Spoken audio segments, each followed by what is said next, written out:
Hello, everyone. Welcome to another episode of Film Seizure. My name is Jason Oliver, and I am joined by my two co-hosts, Chuck Moore. Say hello, Chuck. How you doing, buddy? Hello. Doing well. Good. And also Jeff Arbuckle. Hello, Jeff. How are you? Doing good. I wish I was as clever as Andy Griffith, or I would have had a whole thing too. I know. We were talking about that. Yeah, it's like, but none of us are Andy Griffith. So it's like it's almost kind of like proto Joe Bob, right? At times. Exactly. Yes. Yeah. Yes. And a little bit of Ernest P. Royal. I was thinking that, and then he said, "You know what I mean?" I'm like, "Holy shit!" Know what I mean? But he's like an advertising character, It's like anyway. Yep.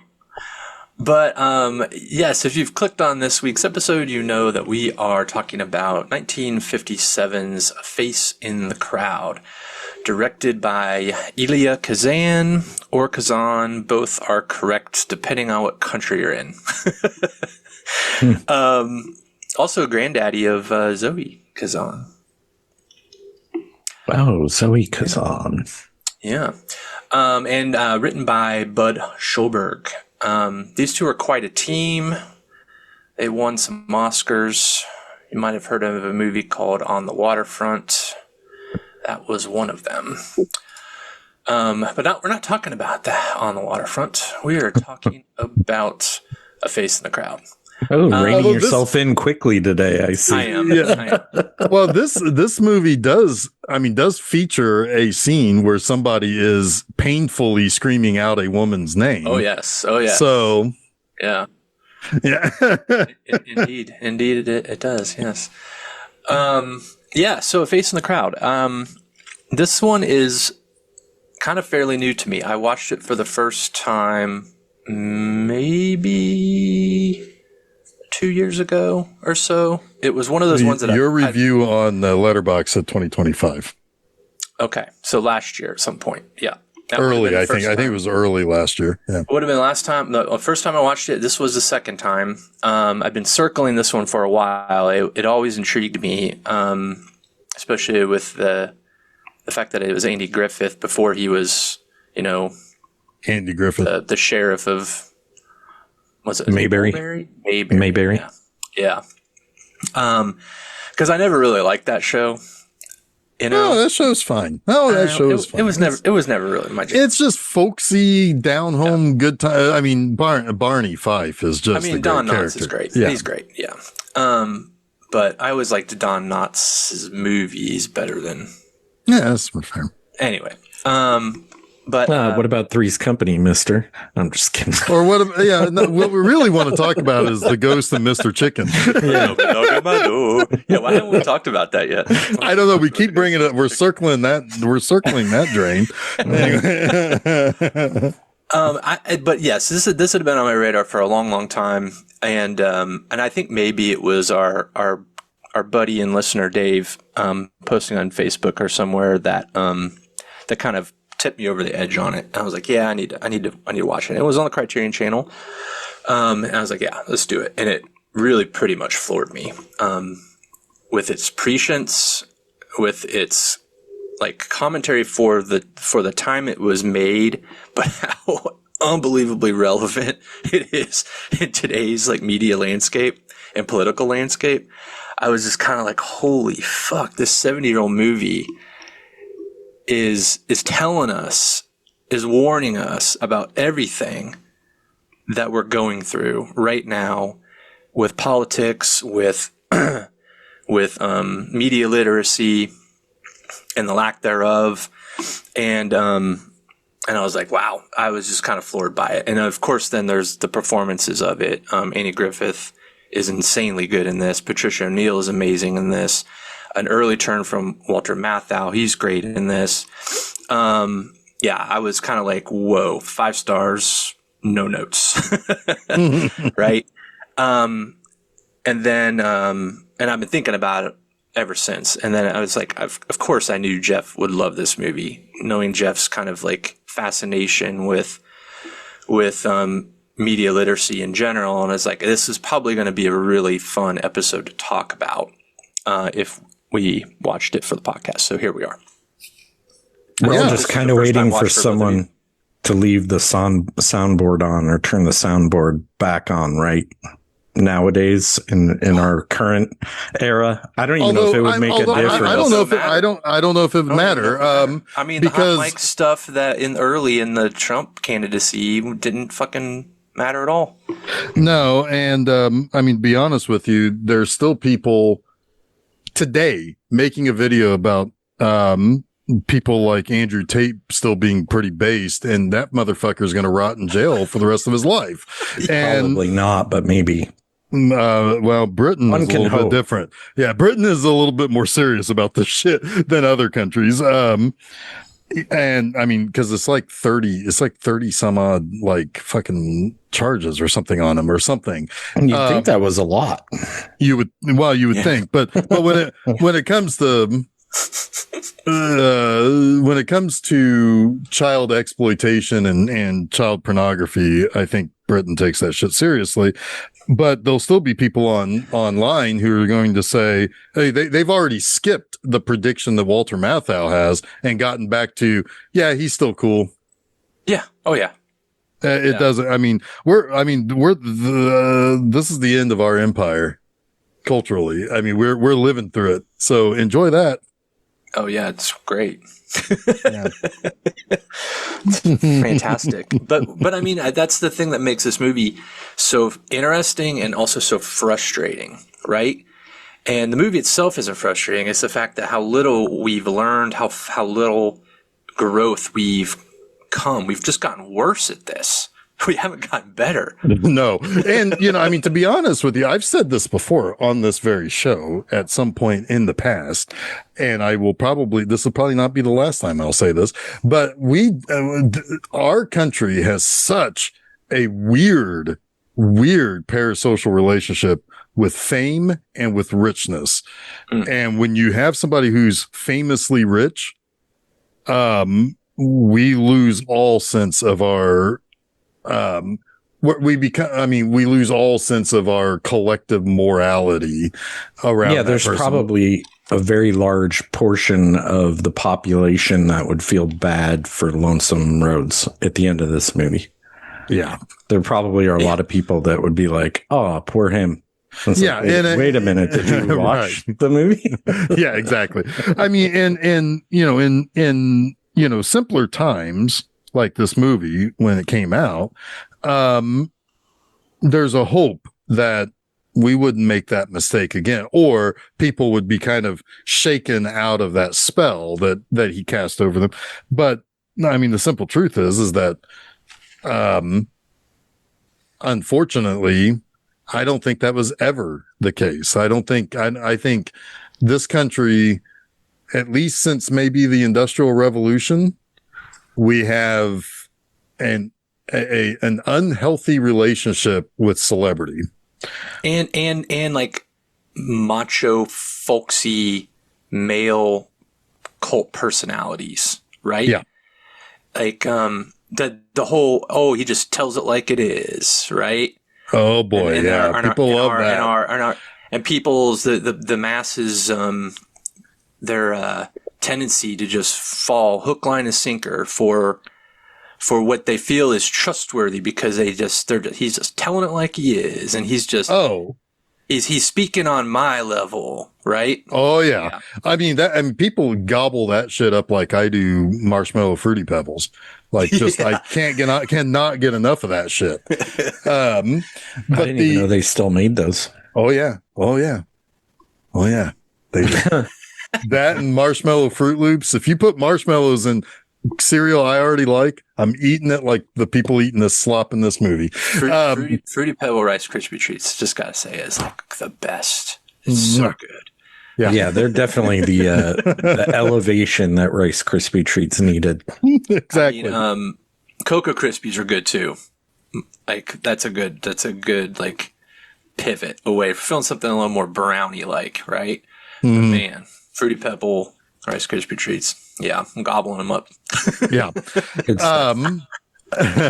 But there is something that I made note of, and I mean, I guess it's fine to talk about it a little bit out of place, because I do think that the general mentioned something to him on his meteoric rise and the ability that somebody with real power, the money, who can really use this guy.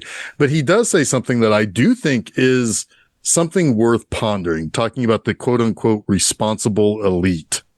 Mm-hmm. Because one of the problems that we have in this country today is that we have a bunch of internet famous people who are completely and totally uncultured. The richest people in this country, or the people who are most visibly rich, who are the people that, you know, can have a platform and make money off the platform, are not very culturally elite. And everybody makes the comparison to how things are going being very idiocracy. Well, it's because of that, is that the well-educated people don't have a platform. And when they stand on a platform, there's a bunch of media personalities who have a relatively large crowd based on where they're coming from, who tear those people down to the point where it's like they've soured the right message with their bullshit. I disagree with that, unless I'm misunderstanding you though, because everybody has a fucking platform now. You're misunderstanding me. I'm saying that the people whose platform is the biggest are the least educated of us. Like, I mean, there's a whole fucking cabinet of people who are just influencers right now, right? And so they're not, while they have been educated, they are not leading with their, with a certain amount of cultured elitism. They're leading grifting. They're grifting. It's the grift. And that's the other side. It's like it's like once upon a time, it used to be important that you looked up to the guy you thought was smarter than you. Well, now you're kind of saying people are looking up at people who are famous, not smart. And there is no responsible elite that's kind of guiding anything anymore. Not in the same way that it used to be. That's because everybody can have a fucking platform. Exactly. Like these people that you're talking about that are in cabinets, some of them were like professionals, but a lot of them made themselves famous on Twitter X or whatever, like Fox News, moved themselves into, like, parlayed it into these positions, and now they're being paid to send the message down the pipe at everybody. Right. And it's no longer like, once upon a time, like, as much as I hate the guy, once upon a time, the talking head was Ben Shapiro. Now it's Kash Patel and his coked out eyes. It's like, it's like, and that guy is just spouting shit that if you just push back a little bit, falls apart. He doesn't believe in anything really. He just has an audience that he knows wants to hear. Well, most of them are parroting what, the top says. And that's the only way you can hold a position of power, is to say exactly what you're told. Right. And the minute you disagree with any of it, you're excommunicated. Right. And, and that leads to a race to the bottom, right? It's like, it's like just whatever people will. And in a way, this movie has that, right? Whereas if the general was the one out there that was charismatic enough to lead with some cultured elitism, it would be a different thing. But he's utilizing Lonesome Rhodes to be able to talk down to people in a way that sounds folksy, right? It's like, George W. Bush wins an election, quote unquote, over a guy who spoke much more intelligently than he did. And people didn't trust Al Gore. They trusted the guy who sounded like the guy you can have a beer with at the cookout. Mm-hmm. And in a way that helped Bill Clinton too. They say it right in this movie, politics is people, right? Right. And it's telling them what they want to hear from a person they want to hear it from. Right. and it's squashing any ability for them to grow, to get a better idea, to get a more nuanced idea or a more intelligent or cultured idea. It's just keep feeding what they already want to hear. And you see that in the very beginning of his rise when he speaks right to women, right? Mm-hmm. Like, oh yeah, and he tells them what they are thinking. He gets the women right away. Yep. He connects with them on a level that they've probably never heard a man who talks like that connect with them on. Certainly not on the radio. No. Yeah, and absolutely. He starts his conquest right away. And honestly, it's probably coming from a place of truth. And a lot of it does come with a place of truth. His intentions don't feel nefarious to begin with. He is kind of just saying it how it is. It's when he realizes the power and the influence that he has, and the I guess it's the old adage, absolute power corrupts absolutely, right? His narcissism comes out, and he becomes this kind of uncontrollable force that doesn't. What is it? Marcia says it at one point. You've become the thing that you've lampooned, right? Mm-hmm. And he fires back with, the bigger I get, the smaller you make me feel. Yep. Oh, boo fucking who. Boo fucking who. Right. It is pretty, like, there's quite literally the moment in the movie where he's told how much power he has, and he doesn't believe it. Like, for a moment you could see in his face, he's like, huh? And then his whole demeanor just changes when he realizes what it means. And then, I don't know that the narcissism comes out right away then, but he's very pointed in his rise at that point. And he changes. He understands his power when he ousts the sheriff's campaign as mayor. When he sends the dogs onto his lawn. Sends the dogs onto his lawn. But then he further understands his power when he makes fun of the mattress guy, right? Yeah. And his sponsor. And there's no consequence for it, really. And there's no consequence for that, because in reality, it actually helped the sales of the mattress guy, right? But then he's like the ultimate grifting hypocrite, because what does he do? Absolutely, like the next big play he has after that, he starts shilling, what is it called? Vitamix? Vitajex. Right. So you realize then, right then and there, that if he had any kind of sense of what's the word? Principles. Morality or principles, yeah. He doesn't, right? He's fully caught up in his persona, and he even like take this. You don't even realize it at first, but his whole problem with the mattress guy is that he's not controlling the message. When he goes into the Vitajex meeting, he's like, here's how you sell this. And once it's his idea, he agrees with that. There's plenty of people I know that are like, you have to make them think it's their idea first for them to agree with you. Right. Which is kind of funny. He's definitely one of those guys. Well, yeah, it's got to be his idea. An ad man for sure. Yeah. Yeah. Oh, yes. Essentially is one. Yes. Yeah. But but like also, Chuck, what you were saying about like his turn, and he embodies it too, because what's he start wearing? A black suit, a tie, a button-up shirt. He combs his hair. It's no longer wild and kind of, like must, I guess is the real actual word. But like, he is, he's a personality now, not himself. And he's selling that personality right to the world. And he's showing people that I belong in this room with the general and the congressman and and it's like, and when I speak, it doesn't matter what twang is in my voice.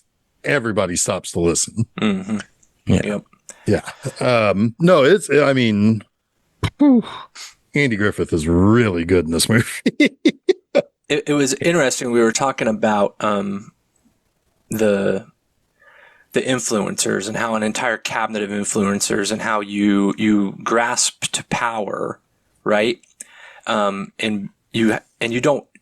Essentially, a lot of these people in this administration, they have no they probably don't care about what is really good for anyone. No, they don't have any They beliefs. care about what's good for themselves. They have no beliefs. They have no principles whatsoever. It's all about what can I do to stay in some sense of the orbit of power or increase that influence, right? It's all about clout.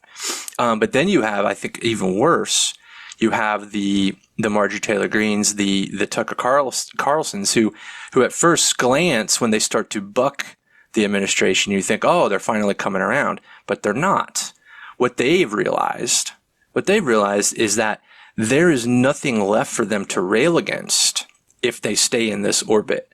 The only way that they can consolidate power back to themselves is by railing against what they actually helped seat into power, right? Mm-hmm. It's like the Willy Wonka quote. What happened to the little boy who got everything he ever dreamed of? He lived happily ever after. No, they don't see it that way. They see, our whole personality, our whole shtick is conflict. It's contrarianism. And we can't do that if we're winning. If we're winning, right? We have to find the next thing that we can get people to agree with us on and rabble-rouse around. I think there's also a fair bit of positioning going on there in case things go south with where absolutely. They're sitting. Like they want to be the one that picks up. They want to pick up the pieces that have fallen. Oh yeah, they're already talking about forming a new party and this and that. Yeah, that's all like when Trump loses. Yeah. And it's funny because right before we started recording, now granted, we are recording this in early August, and right now there is an incredible thing happening in the theater business right now. There are $2 billion movies happening right now. And it's funny because all those jerk offs on YouTube whose money is to say how everything is bad, they are trying to shift that. They're not coming around to saying, oh, we were wrong. The Odyssey is going to make money no matter how many different races and genders and whatever you have in this. Or, oh, Marvel isn't dead because Spider-Man did so well. No. They will say, wow, that made a lot of money. We always said it would make money. Oh, and by the way, Supergirl bombed. And they have to bring it back to something else that has nothing to do with the topic. Every campaign of theirs is to destroy woke media. And when it succeeds, they're like, well, we were right about this. We were right about this one. But yet, you don't have to go back very far to get the receipts on when they were not saying that. While being an incredible movie, the way that like the Odyssey is like destroying the narrative is so fucking delicious. Oh, it's so funny. It's so good. It's so funny. But anyway, no, it's like this is the grift, right? This is quintessentially the grift, which is never admit you're wrong. Just shift the goalposts a little bit. Bring up whataboutism or bring up other things. And I also want to call your opposition stupid.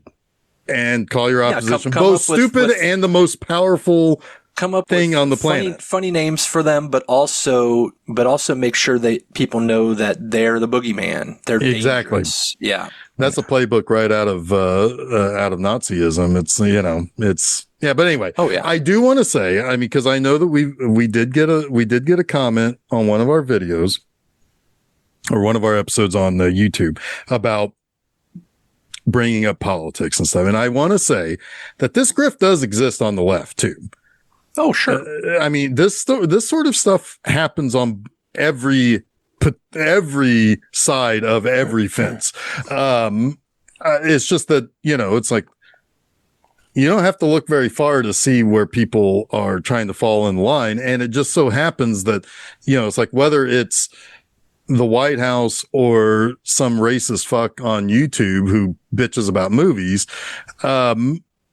they cannot ever admit that they're wrong, and they cannot ever, there is this intense need to keep the grift money train rolling however possible. And that usually is by, just having very little ethics. I don't know if the comment was saying don't be so one-sided or what, but I will say that there are certain movies that you would be doing them a disservice if you did not talk about Sure. And this is politics. definitely one of them. This is definitely one of them. And maybe Right. the other It's a one was very too. I political don't movie. know. Yeah. Yeah. And the people that are in power right now, there's so many more of them that are visible. They're the easiest examples to point out. 100%. It's the pilot fish, right? It's the little fish that cling on to the whale as it swims by. It's like those parasites. Things are, well, whatever those little sucker fish are called. But anyway, they are the they're the easiest to spot. That's the first thing you see when these people walk into a room, right? It's like you know which ones are clinging on to the whale. Yeah. It's impossible to watch this movie in 2026 and not see Lonesome Rhodes as an avatar for Trump. It is impossible. Or a parallel. 100%. Like it's so there. It's all right there. I mean, it's the same fucking thing. The only difference is their beginning, their life beginning, right? Like where Lonesome Rhodes was discovered and versus Trump being, handed everything. Right. What it comes down to, he was already given power. Trump was. Right. And yes, Lonesome Rhodes learns how to attain and control power. Yes. And what it all comes down to, whether it's Trump or, any other person who gets on the grift train for whatever reason, it becomes cult of personality. Yes. And again, these are the things that we have an incredible relationship with in this country, in our American culture. And I'm gonna say North American culture in particular, because I think Canada and Mexico has a similar. They're kind of our satellites, right? And it's funny. It's kind of the uniculture, right, of North America. And an example of a person, and I know some people, Jeff, I know for sure, never liked Elon Musk, but he used to be a champion, like someone that the left would champion, or I don't know, liberals and left, like sometimes like they're not the same thing. Yeah. I know they're not the same thing. So I sometimes use them interchangeably, and I apologize for that. But he was championed by the left because of it was mostly the clean doing. Energy side of things. Yes. Yeah. Yes, but he was still a wolf the whole time. Like is what I'm 100%. Saying. I had to look no further than his bank account. You just cannot trust $1 billion. But that's a cult of personality that has just shifted from one side to the other, right? Absolutely. And it's not everyone on both sides love him, but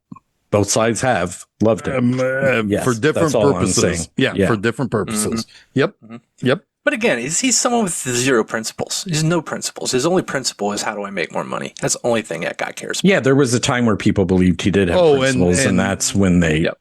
His other principle is sliding into the DMs and sending vials of his semen to women so you can have more children, more gross little goblin children. Well, he's a populist. I'm joking. The look on both of your faces at first was priceless. That was great. I love all the pictures of Elon Musk before he had his gender affirming care performed. Oh my God, this like guy, little guy, boy, who rails against gender affirming care. Oh yeah. And he's had it himself. So he draws the line somewhere, right? Like, yeah. He draws the line of himself. It's what's good for me. And he thinks he's culturally elite. He's just a massive dumb fuck. I mean, he's not even intelligent or eloquent or anything. No tech guy is. None of them are. He's smart about some things. Like, you can't call him unintelligent because he's made billions, trillions of dollars. Well, he's on investing. So he knows he's not a dumb individual, but he has shitty principles, and he hasn't created anything necessarily. I would call him he's not an inventor. No, I would say that he is a weird little guy whose intelligence only goes so far as to if he wasn't rich, it would have been his mother's basement. That is as far as or his He's investments an would have netted him opportunist. $100,000. Yeah, right. Yeah. he is an opportunist for sure. But he's another guy who he didn't start from nothing. No, that's Well, why that's he true. has trillions of dollars. Yeah, instead of his Nazi grandfather had some money, probably Nazi gold. I don't know. He's a fucking Bond villain, so it wouldn't surprise me if he has, like, I don't know, man. Fucking Hugo Drax. Hugo Drax. Say Hugh Jackman. Jackman. No, I love Fucking Hugh Jackman. Treasure. Hugh Jackman. I don't know. He's a culty guy. He's in a cult. Is he? What cult is he in? I don't know, but it's fucking weird. But anyway, Church of Scientology. No, it's all right. We're way off the rails, but I was in Detroit a couple weekends ago, and I've never seen this before. I'm walking down the street of Detroit with Susan, and there were these people in these red shirts sitting at this table set up on the street with a person with them that they were like was hooked up to a machine. And I was like, wait a minute, double take. It was an e-reader. It was the Scientologist. Yes! They were giving somebody like a Thetan test. Thetans. Yeah, but it's monitoring or whatever. Yeah. Was Danny Masterson there? No, isn't he in jail? He's in prison. Yeah, Probably. Yeah, he'd be on the lam if he were. That'd be big news.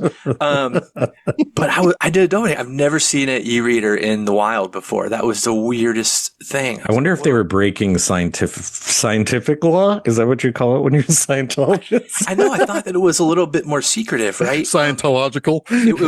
What made me do the double take though is I was like, "Whoa, that's weird," and then I turned away, and then I looked back and I saw that all the L. Ron Hubbard books on the table. Oh, beautiful! And then all of the tumblers clicked into place, and I poked Susan. I was like, "Scientologists." Anyway. I feel like there's got to be. I never read Dianetics, even though I begged my parents for it when I was a kid. Well, those commercials were awesome. Those commercials looked awesome. It was like it's like freaking space music. There's a volcano exploding. And and Dianetics was Roberto Guerrero's sponsor in the 1988 Indy 500. I would have fallen for L. Ron Hubbard like the ladies did for Lonesome Roads for sure. Right. Because it was I would have been screaming at him. Yeah. I mean, I get to listen to this spacey music and watch volcanoes explode. It's so cool, man. That and Freedom Rock. Freedom Rock. God, Freedom Rock. Freedom Rock, man, turn it up. Turn it up. Yeah. Holy hell, I've completely forgotten about Freedom Rock. Oh my God. Yes. That was it. To turn it up. That is what made it all come back. It's like a wave of nostalgia just crashed over me. The two guys sitting outside the RV or the camper. So good. Would have gotten in the way though of calling Freddy Krueger though on the hotline. Yeah. You wouldn't have been able to hear Freddy. No. All those commercials happened one right after another at one point on late night TV. Princey. Sorry. Anyway, let's talk about A Face in the Crowd. Yeah. Let's do it. One interesting thing is this was based on a short story by Bud Schulberg. He wrote it in 1953. In 1953, about 10% of households had a television. By the time this movie was made and released in 1957, 80% of U.S. households had a television. So already, like the short story was prescient and then the movie was prescient again, right? Mm-hmm. It's like Bud Schulberg just knew what the hell was up with the zeitgeist and what was happening with media in America. Well, I love that, he gets it from, so this movie is kind of a 5-pointed star in terms of who it's kind of basing the Lonesome Roads character on. Mm-hmm. It's like on one regard, you've got Schulberg talking to Will Rogers Jr. about his dad and how his dad was like the folksy, I'm the cowboy, giddy up. And then like Junior is like, he wouldn't have hung out with those people at all. He would have only been in the boardrooms and stuff, Uh-huh. He's not interested in being around folksy people anymore. And then later you have people like Arthur Godfrey, who was, by all accounts, a fucking monster. And Billy Graham, and Huey Long all kind of like that is one hell of a Frankenstein's monster. And Tennessee Ernie Ford, whoever that is. He's the fifth star. Ernie Ford is. He does kind of look like Joe Bob, though. But he was listed as one of the inspirations. But you got like all these people who are like, it's like Billy Graham absolutely helped kind of usher in the televangelist kind of concept, right? How do you take the local faith shows and make it and blast it out to as many people as possible? Well, that's what, that's when you get Jimmy Swaggart and Benny Hinn, Ernest Angley. Oh yeah. And the farting preacher. Mm-hmm. And, I don't even know that guy's name. I showed my kids that video. It still fucking plays. Oh, it's still funny. It should always. It's always funny. Kids too. Yeah.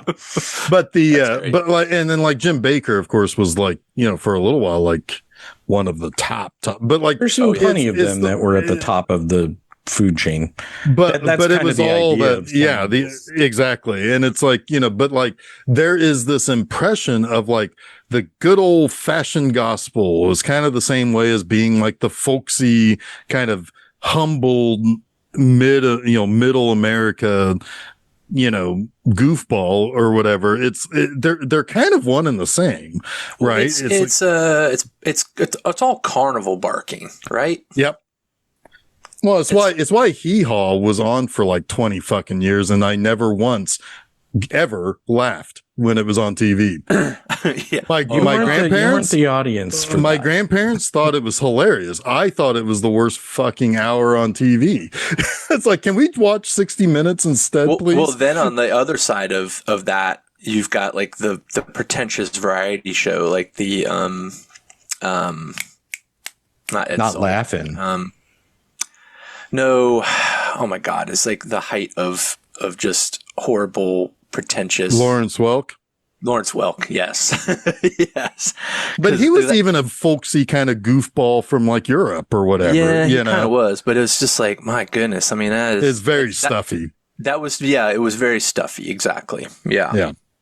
But they both on opposite ends of the spectrum, not necessarily politically, but culturally. Culturally. Yeah. Yeah. Yeah. But like Hee Haw was on for like, I don't know, forever. And it's like, it was this idea that it's like, this is the stuff that plays in every place that isn't LA, Chicago, or New York, basically.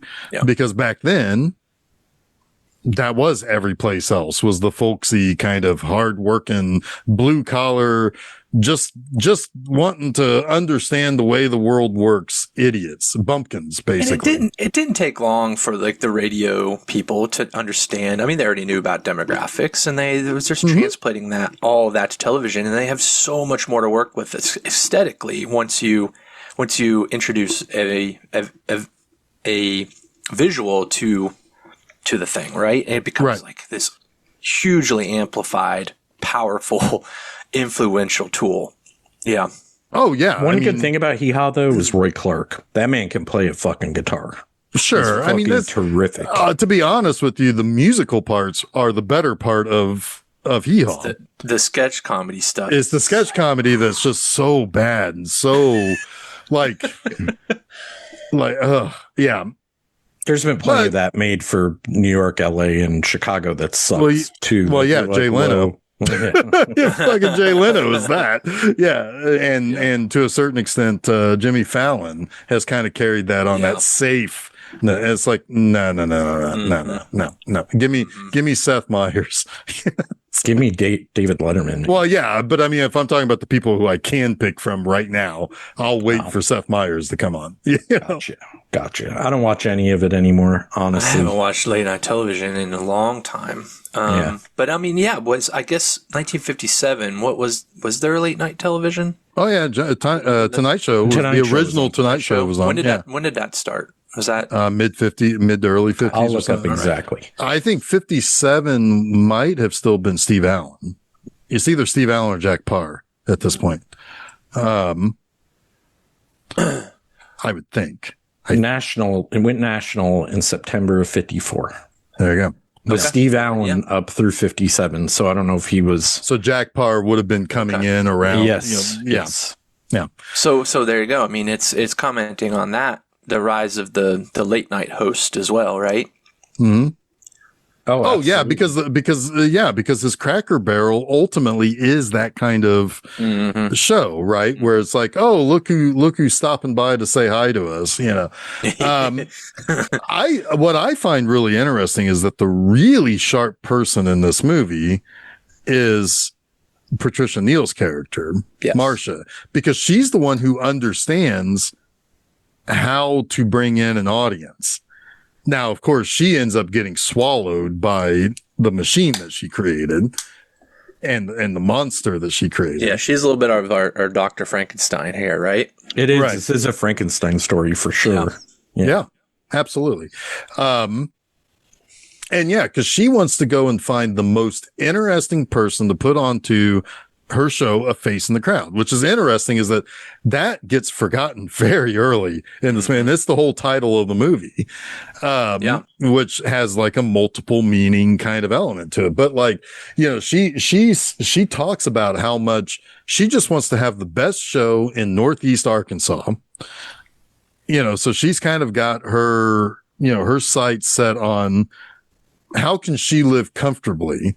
She doesn't expect any of these people to give her lifelong riches and glamorous New York City lifestyle or anything like that. Well, she works for her uncle's radio station. She's just trying to produce an interesting show that people will listen to locally, presumably because the radio station isn't doing well.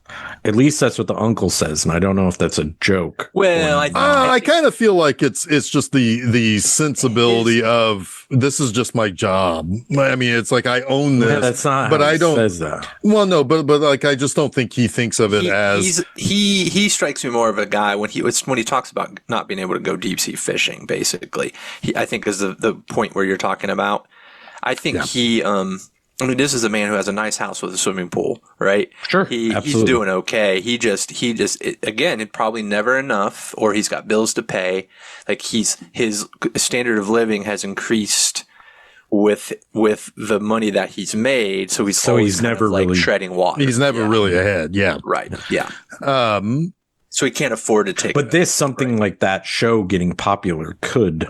Oh yeah, absolutely. Yes, is what I was trying to say. Yeah, because he's excited about the sponsors coming to them for once instead of them having to send the salespeople out, right. You know, or whatever. But it is an interesting thing because he gets kind of left behind quickly, and I don't know if there was, you know, the face in the crowd, the concept of that. Technically, he would have owned, with Marcia being.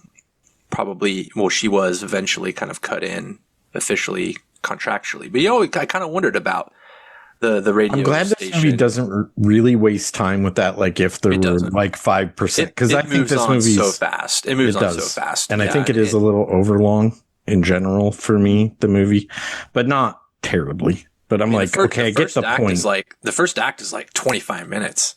It flies by. His rise to power and him going out of town on the train, which is an amazing shot because he's leaving all of this adoration behind into the unknown on that train, and the way it's coming at the camera, and then you can see his face drain. Right? Well, but also he's like the vampirism. He's already missing his next meal, right? Of that adoration. Because to be clear, I think the demagogue phase is too long, and maybe that's because I understand that concept really well now. It's like you're beating me over the head with this guy's a bad guy at this point. Just make him lose.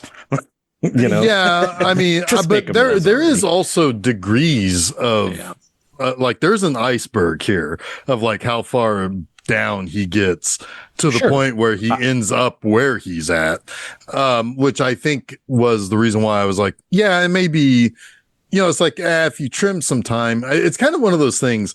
I mean, it's under 2 hours. To me, that's like appropriate length. I thought it was over 2 hours. I think it's like 2 hours and 7 minutes or something. It's 2:05. But still, this is something that's kind of come up in a couple of things, a couple of reviews from somebody I was watching about both. I mentioned earlier, the Odyssey and Spider-Man, where both of those movies, he said, maybe you could probably trim some time up, but the problem is where.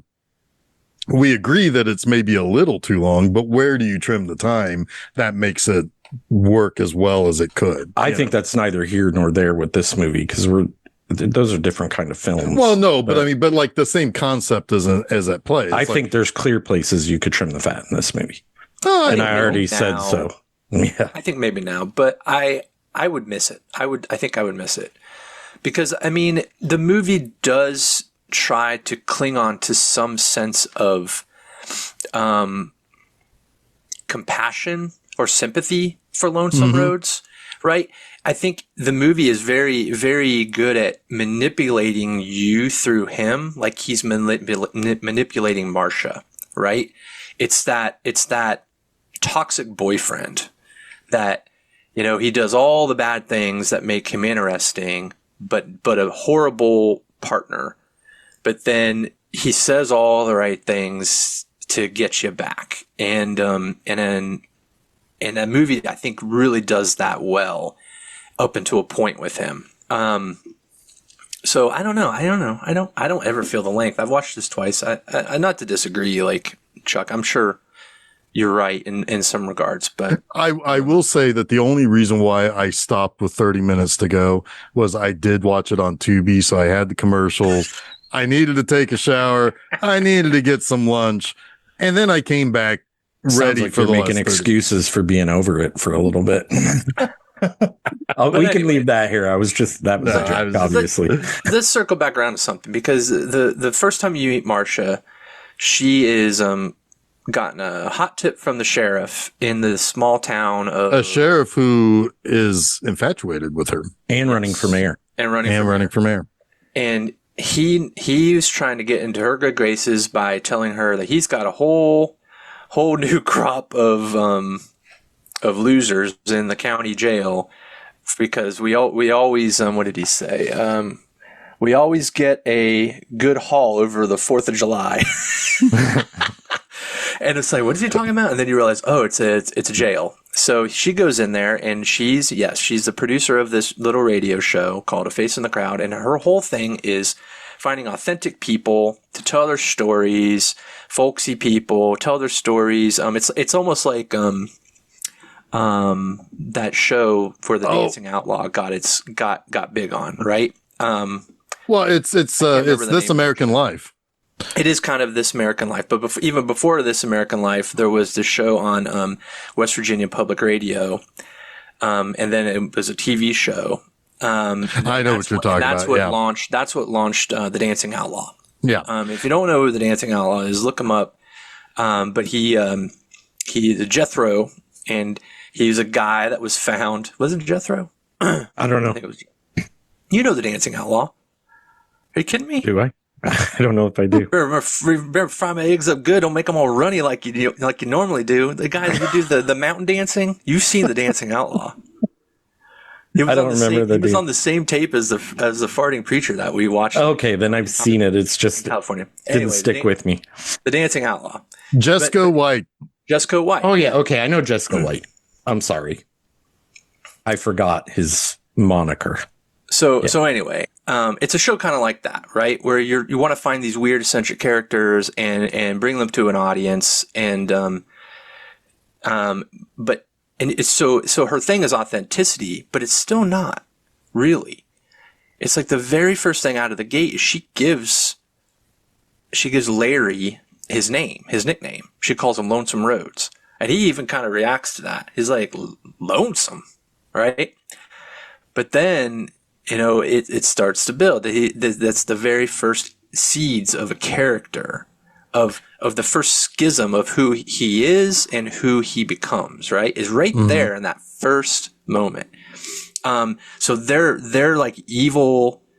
It's not evil to start, but that whole contract between them begins right there, and it already has become a manufactured thing, right? I find that fascinating, right? Right from the jump. By the way, Jessica White was on the program Different Drummer. Different drummer. Thank you. Yeah, the beat. Yeah, I was trying to come up with that, like the beat of a different drum. Yeah, exactly. Yeah. But yeah, no, it's also it's very Cool Hand Luke where he's at, right? It's just like the communal jail room, right? Yeah. Where he's got his guitar and the liquor is still in the guitar case. He's got a hit in the guitar. This is his mama guitar. He's like, "Oh, I wouldn't. I'd be careful. He's mean." And but she's got like that kind of my gal Friday attitude, right? She's going in there. She's full of confidence, and she's trying to get all these rough and tumble good old boys to participate in her. It doesn't hurt radio program. It doesn't hurt that she, one, is not scared of them, and two, fairly attractive. Absolutely. She plays to what people want to see in her while also retaining her strength in the, she comes in like a tornado too. It sure does. I mean, whiplash, right? Yeah. Like, I've just been sitting here, and now this beautiful woman is like throwing a microphone around. Yeah. Twirling around the room like a tornado, practically. Yeah. My favorite part of that scene, though, is her like reaction to Lonesome when he starts going, like the giddiness in her face. And she sees it all. Well, she sees it all on a scale, not the full scale, right? Right. And she doesn't know where it's going to go. She sees it on a regional scale. She's like, this is going to be good for my program. Yes. Yep. Yeah. I mean, like this is what my listeners want. Yeah. Every single character in this movie kind of leeches off of another in varying degrees of ethical behavior, or lack thereof. Some people are leeching just because that's their fucking job. It's all a power struggle. It's all a power struggle. And every relationship in this movie is a power struggle, even the ones that are trying to be genuine. Right. It's still a power struggle in it. Yeah. Mm-hmm. It's a movie with really, ultimately, if you describe these people, just as plainly as you can, you think, wow, there's nobody in this movie that isn't detestable in some way, but they're all, because like even when we meet Walter Matthau later, he ends up with a reason to leech off of Lonesome. Oh yeah. He's got his own issues. Yeah. Yeah, for sure. He's I think the most sympathetic character, but there are moments where you see a lot of incel culture in him. Oh yeah, it's like, well, because the girl he likes the bad boy. Mm-hmm. And but he basically, in modern parlance, he essentially calls Lonesome a Chad. Yeah. But there'll be other Chads. There will be other Chads. You'll still be able to Chad a little bit, but there'll be other Chads. That's his speech in modern. Hey, let's tune into Chad Allen and see how Chad Allen sounds. Oh, remember what's the other guy's name? Chad something? Yeah. Wow, Chad Allen reference, man. I don't know. I was just the first basic name I could think of. Yeah. Oh, well, Chad Allen he was on that show Life Goes On. Remember that show? Oh yeah. Yep. Well, okay. I mean, to be fair, there's one very easy thing to remember about that show. Of course, Obladi Oblada. Oblada. Yeah. Exactly. Yeah. Anyway, that's the thing. That's the one thing, and that's nothing else. I can't absolutely nothing else. That was exactly the answer that I was looking for. There was nothing else. Nope, I don't remember any of that stuff. I only remember the theme song. Let's move on, please. Oh, maybe there was one. Never mind. Just kidding. It was quirky. That show. It was a quirky show. It was a quirky show. All right, we should stop before we get ourselves. Oh, definitely. We've already gone too far. Yes, Walter Matthau is a little bit like kind of the morality, but when morality is skewed. Well, yeah, because he's going to ultimately make money off of this guy by trashing him. But yes, he has. Yes, the things he says are kind of right at all times. Sure. But he is. But he unto himself. It's like that situation where you have people who hold on to a very important fucking story until you can sell it as a book. You know, he knows where all the skeletons are. He should be telling more people about the goddamn skeletons. But no, he waits until he writes a book. That's interesting too, because there is another dynamic to not to like excuse him entirely, but he's also in love with Marcia. Almost right. So he doesn't want to take her down. He's waiting for a way to take Lonesome down. He flat out tells her that he left her out of the book. Basically, right, but I was a lot kinder to you than you were to yourself. Yes, yeah, and he probably had an internal struggle with that. Like, I don't want to excuse him again. Like, sure, he should have been telling people about this guy, but everybody around him should have been telling. Like, it's a classic fucking thing, and like that obviously is being used in this story. Is that there's so many people that know the truth that don't speak because they are benefiting from the result. Right.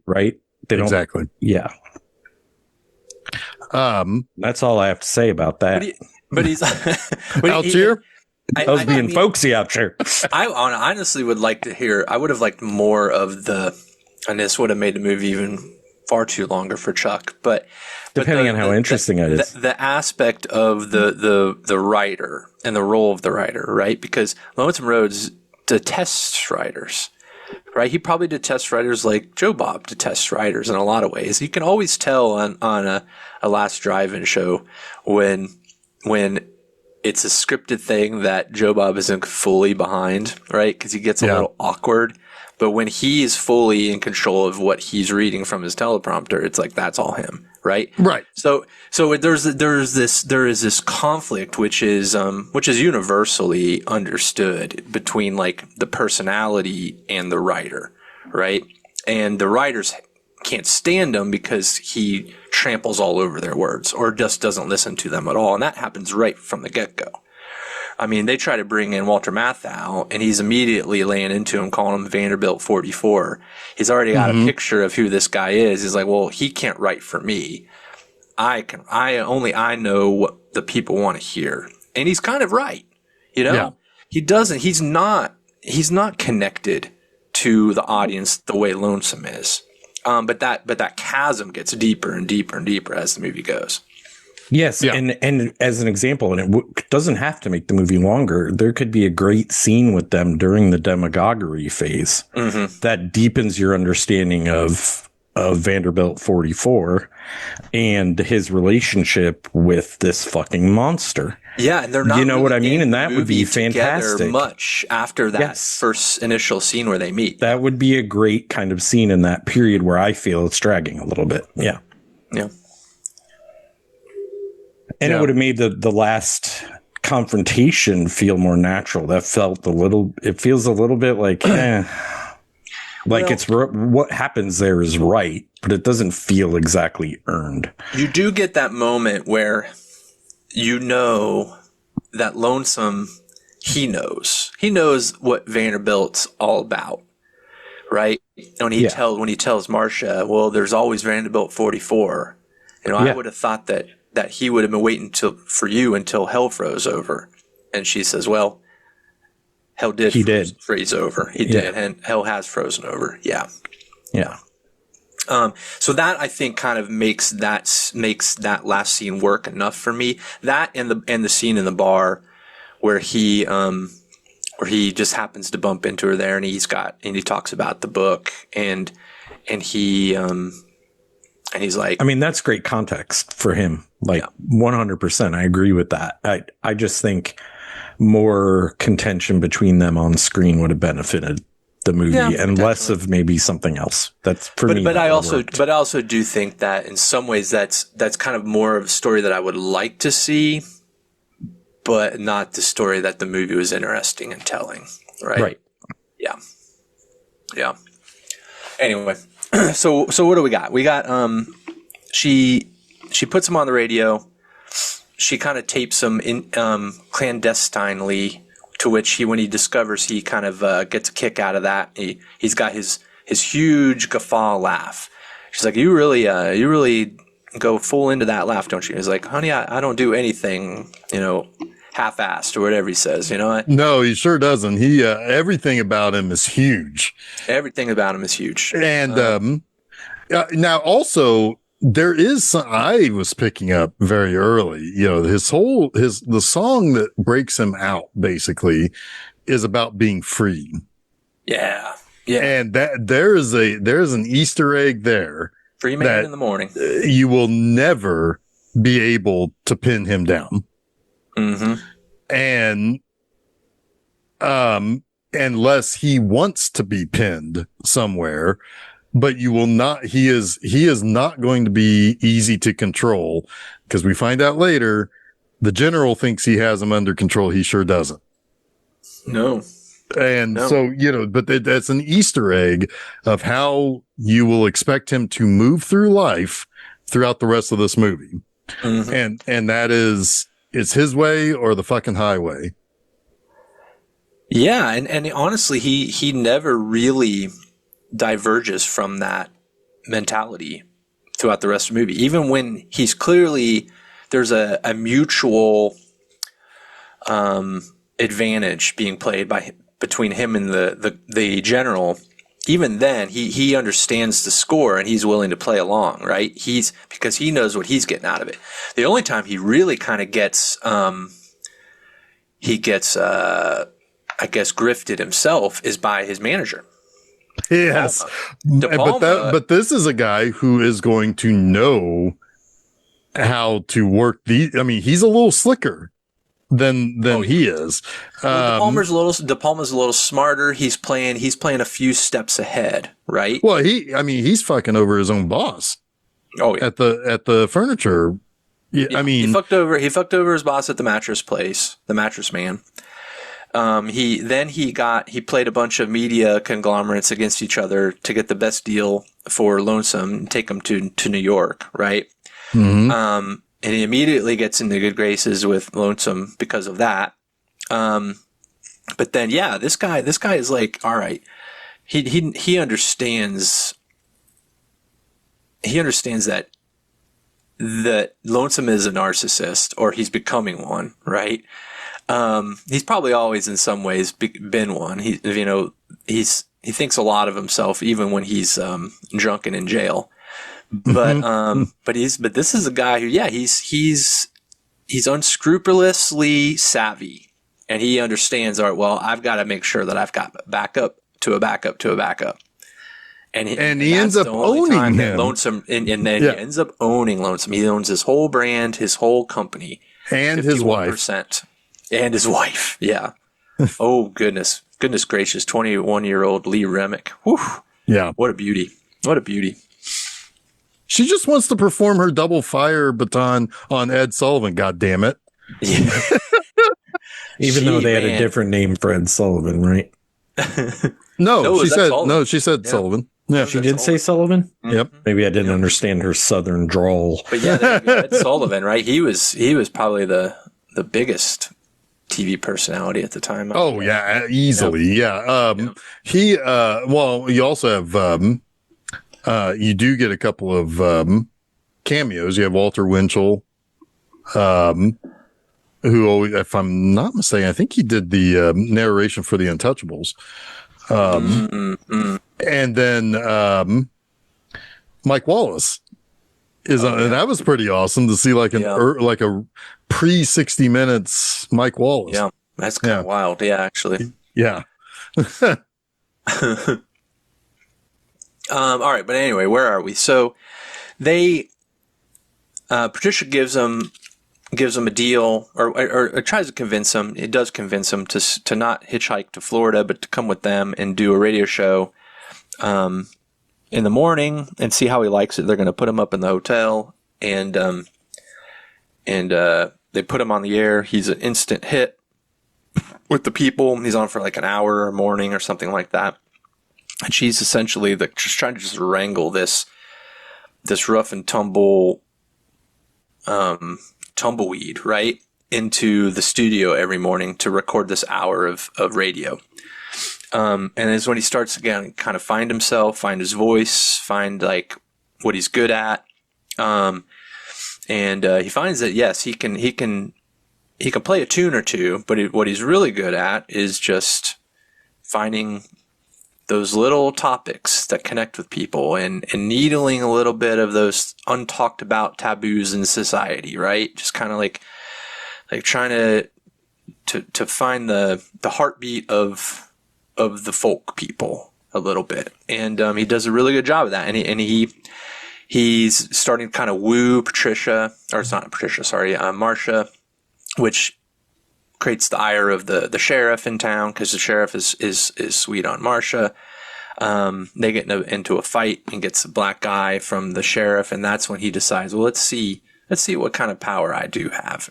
And he convinces the town that the sheriff is maybe not so smart a guy. Let's see how he would do as a dog catcher first before you elect him as mayor.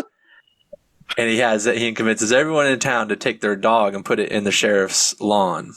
And of course, this like completely unravels the sheriff, and it sinks his mayoral campaign.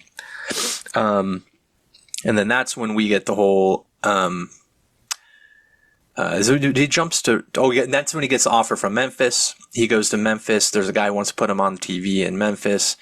He has the mattress sponsor as his first big sponsor because Lonesome has negotiated $1,000 a week salary. Is it a week?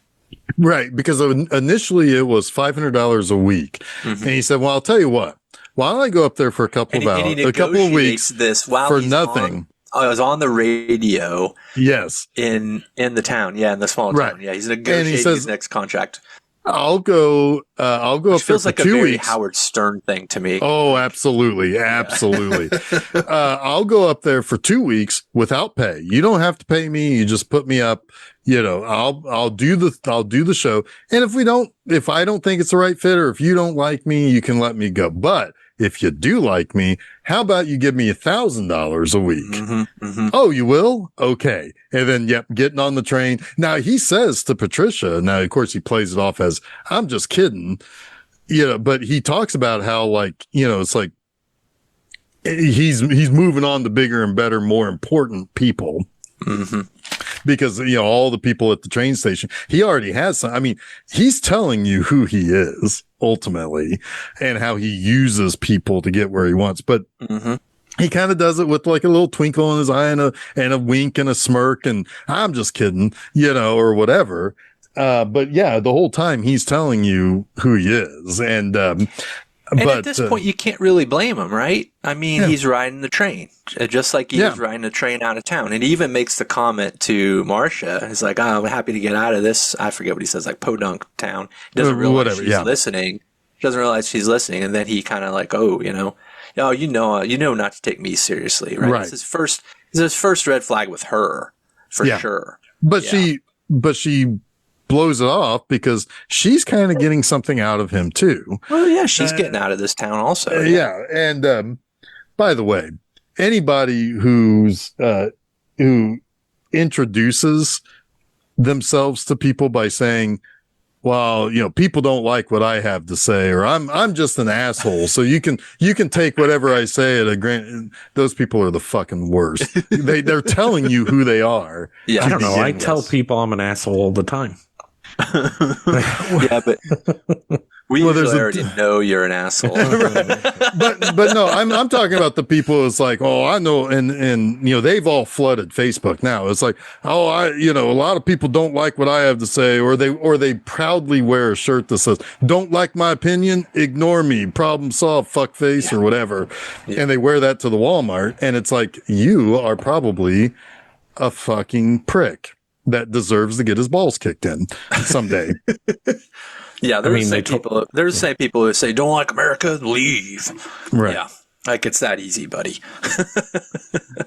Well, but it's always funny. It's like, well, I always just tell people I'm an asshole. That way they're never disappointed. It's like, oh no, you're just an asshole at that point. That's the later version of that folksy stuff. You know. Oh God. I don't know why I just thought of Jeff Foxworthy, which is like, he's the epitome of that fake folksy.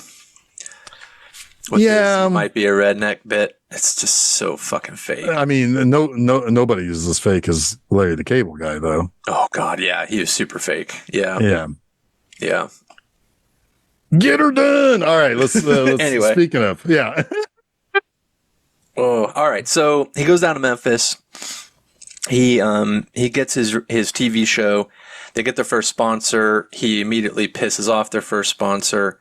First sponsor is a mattress man, and it ends up, doubling his sales, essentially. Not quite doubling, but by 50%, 55% in sales. Yeah. Yeah. Yep.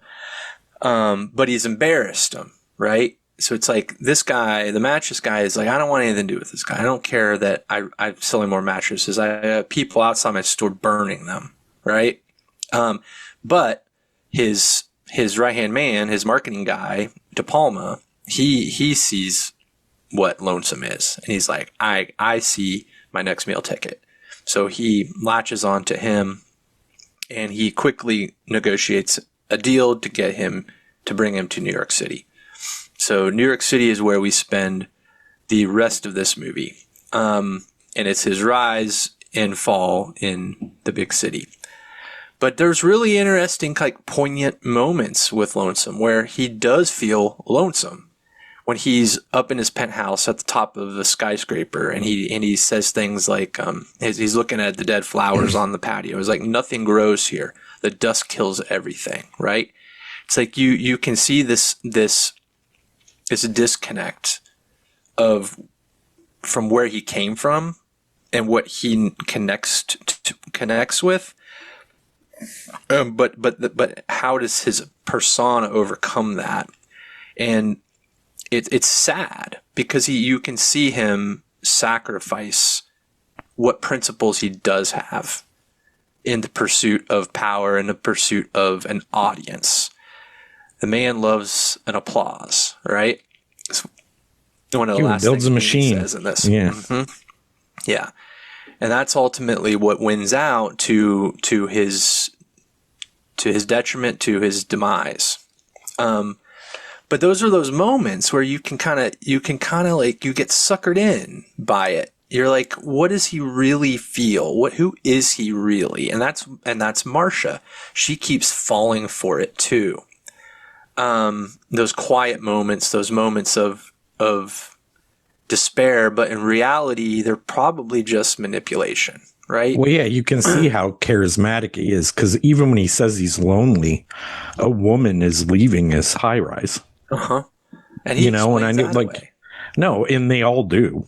Mm-hmm. All of the people who are lonely explain those moments away. And some people are suckered and believe them. And especially if you're Marcia and you love him, like, you're looking for anything to grasp. You will let some things go. And she lets a lot go that I'm surprised by. Yeah. For as tough a woman as she seems to be. Mm-hmm. But it's the cult of personality again, right? I mean, God, her performance is so good in here. I like, just keying on her face. This movie does a really smart thing. Whenever those two are in the same room together, and it's a lot, they're both generally in focus, and her reacting to him when he's talking, whether it's his bullshit or his manipulation or anything, is just like a masterclass. The way her eyes move, the way her mouth twitches, it's like she's doing so much with her face and her reactions. And it all starts with that first jail scene, and then it melts. It melts from there. Yeah, we talked about somebody else doing this in another movie, and I can't remember who it is. But what was that? Yeah, but it's really good because she doesn't need to say anything for us to know what part of her, what part of her is feeling what Lonesome Rhodes is doing right now. Is it the one that believes in him? Is it the one that doesn't? Is the one that's mad at him? Right. Like, you never need to hear her say anything. No, it's all in her face. Yep. Yeah, face in the crowd. Yeah, she's a face in a crowd. She put my face on a crowd. She's excellent face acting in this movie, for sure. And yeah, she did end up getting her Oscar eventually for HUD. Yep. Oh, she wasn't in Chud. She was in HUD. She should have been. No, she was in Bud the Chud. She was in Chud 2. Chud 2. Oh, yeah. Bud the Chud. Do you think that title has Chud in too many spots in it? I mean, it's like, it's in both the title and the subtitle. Anyway, never mind. Garrett Graham, Bud the Chud. Yep. All right. So we are in New York City. Who wants to pick it up from there? Well, this is when we find out that, so I think Lonesome is doing a TV spot and Marcia is she's either in the waiting room or somewhere in the studio and his wife comes. And she's like, hey, you give me $1,000 a week. I go away. Right? Like, or $1,000 a month, whatever it is. At this point, he's proposed to Marcia. And sorry, that's important. Yes. And then the ex-wife shows up and it's in the penthouse. She's like, she's at the door, basically, like pounding on the door. And Marcia's like, I don't want to talk to anyone right now, whatever. And she kind of forces her way into the penthouse and she says, yeah, I'm actually who he's married to, and you got to pay me off. And she takes this to another red flag, like massive red flag, right? Yeah, and she's like salty, right? And she goes the rest of her day just being a bitch, right? Which is earned. She's allowed to be a bitch to him because he's married. And he's like, well, it was a mistake in Juarez, and all I need to do is go to Juarez, and I can get it taken care of, right? Yep. Yeah. And he's like, and you know what? I'll go to Juarez right after I do this Arkansas beauty pageant thing or baton twirling thing. The Arkansas Majorette of the Year contest. Yes, whatever. Drum majorette, yeah. Stupidly hilarious concept. And there's a very obvious girl that you talked about earlier, who the whole competition is staring at him, and he's quite obviously smitten with her. And then you have... She's very smitten with him. She's just like staring. Yeah, she's staring at him the entire time. And then his buddy, the guy who ends up owning him, I can't remember his name. Oh, Joey DePalma. Yep. Is watching this, and like there's a twinkle in his eye because he sees something he can exploit here. He knows how to exploit it. Yeah. He knows how to exploit it. So... Oh, yeah. He obviously, Lonesome gives the girl the win, and you're like, oh, he's going to sleep with this girl tonight and blah, blah, blah. And then the next thing we know, Marcia gets a call from him that he's going to Suarez. He won't be back because he's going to Juarez. And you think for a moment like, oh, maybe he's doing the right thing. Maybe he is really going to try to make this, thing work out with Marcia. But instead, he gets off the plane in New York, and he's got a new wife, and it ain't Marcia. Yep, it's his 17-year-old bride that he married in Mexico. Yep, and he brings her on his variety show to announce her to the world and do her routine. Yeah, her flaming batons. Her flaming batons. Well, and it's so like it shows you that she's. Also, I mean, like part of this, obviously she's 17, but like also it's like her ethics are skewed as well. I mean, like for one, oh, she's 100% marrying him to get on TV. Sure. And, and it's like also there's a parasocial relationship going on there too. Well, she's also got a child infatuation with celebrity. Right. Yeah. And so like she, and it's like, every time he talks about something that caught his eye, they're tearing off pieces of her clothing. And it's like, I mean, and she's just like, whatever, it's cool. I'm going to light these batons on fire and rock out. Yeah. And this movie is an asshole for telling us she's 17 instead of 21. Right. So I could actually enjoy that scene and not be like, I can't look. So, Lee Remick there are some really good movies that Lee Remick was in that I recommend. I haven't seen everything she's made, but Experiment in Terror, fucking fantastic. She's great in that. And Anatomy of a Murder. Otto Preminger's Anatomy of a Murder. She's the lead in that. She's the woman who, she's the lead actress in that. Both phenomenal. I haven't seen what she actually. Oh, no, I've seen. No, no, never mind. I don't think that Lee Remick actually. Did she ever win an Academy Award? Oh, were you thinking of HUD? I mean, Chud. HUD the Chud. Yeah. She's won some Golden Globes and other things, but yeah, she's. She's the mom in The Omen. Yes, and yes, exactly. She's the mom in The Omen. Yeah. Oh, okay. Mm-hmm. I knew she looked familiar, but I'm like, this is a movie from the 50s. I probably have no fucking idea who she is. She's man, she is ethereal in Experiment in Terror. Like, God, she's so good in that movie. That's just a great movie. So, big recommend. She was nominated for Days of Wine and Roses. By all accounts, a real pick-me-up of a movie.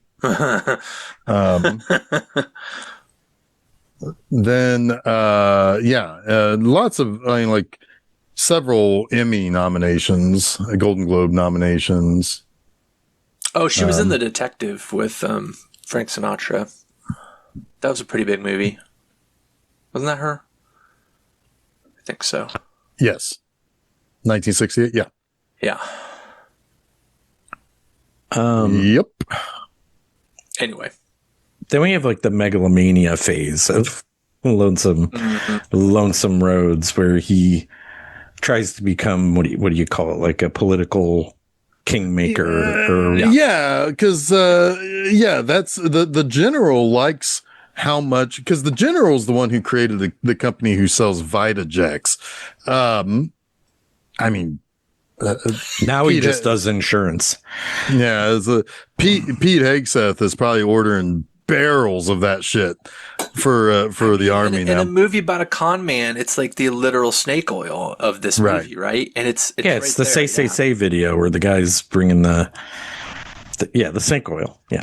The sultry woman in the bed clutching her like giant sized bottle of Vitajex to her bosom. Yeah, this movie for 1957 is explicitly sexy at times, overtly. Like, I'm surprised they could get away with it. Was the Hays Code over with at this point? Oh no!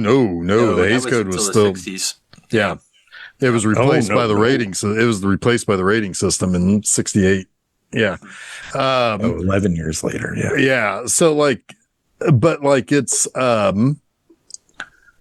that guy is he's like, this guy knows how to sell something to people. And I have a great interest in putting effectively a guy into the presidency who wants to very much make sure that we die working. He does not like the Social Security. He thinks anybody who gets anything for free is terrible. Well, he'd be considered like a right-wing elite these days. That it's the opposite of populism in the right wing. Yeah, the right wing populism would be the opposite of that on the right.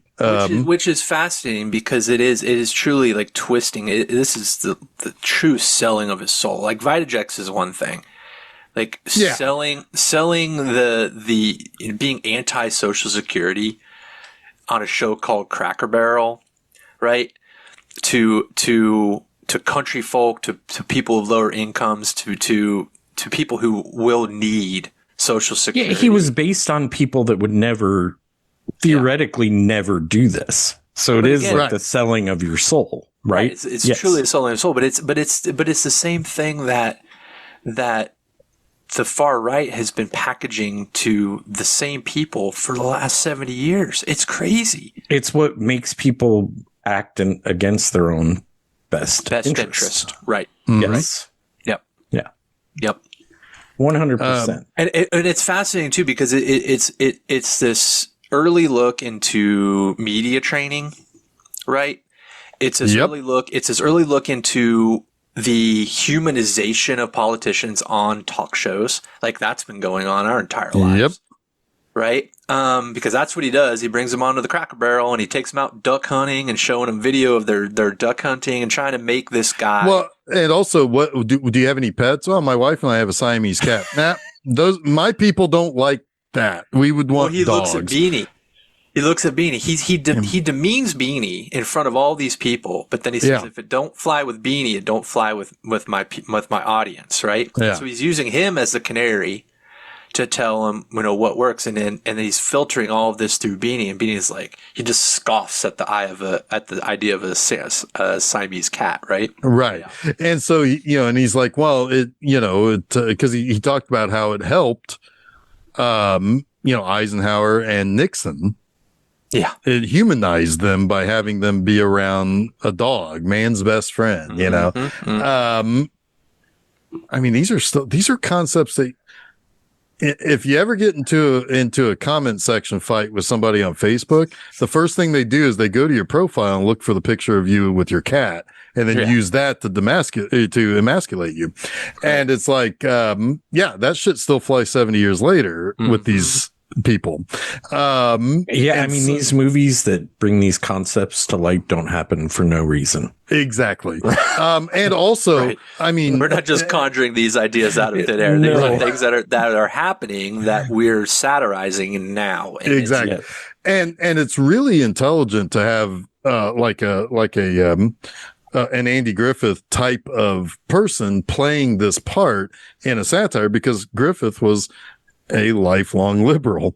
He has seen his people be manipulated by these snake oil salesmen, and into fighting against the things that would be of their best interest.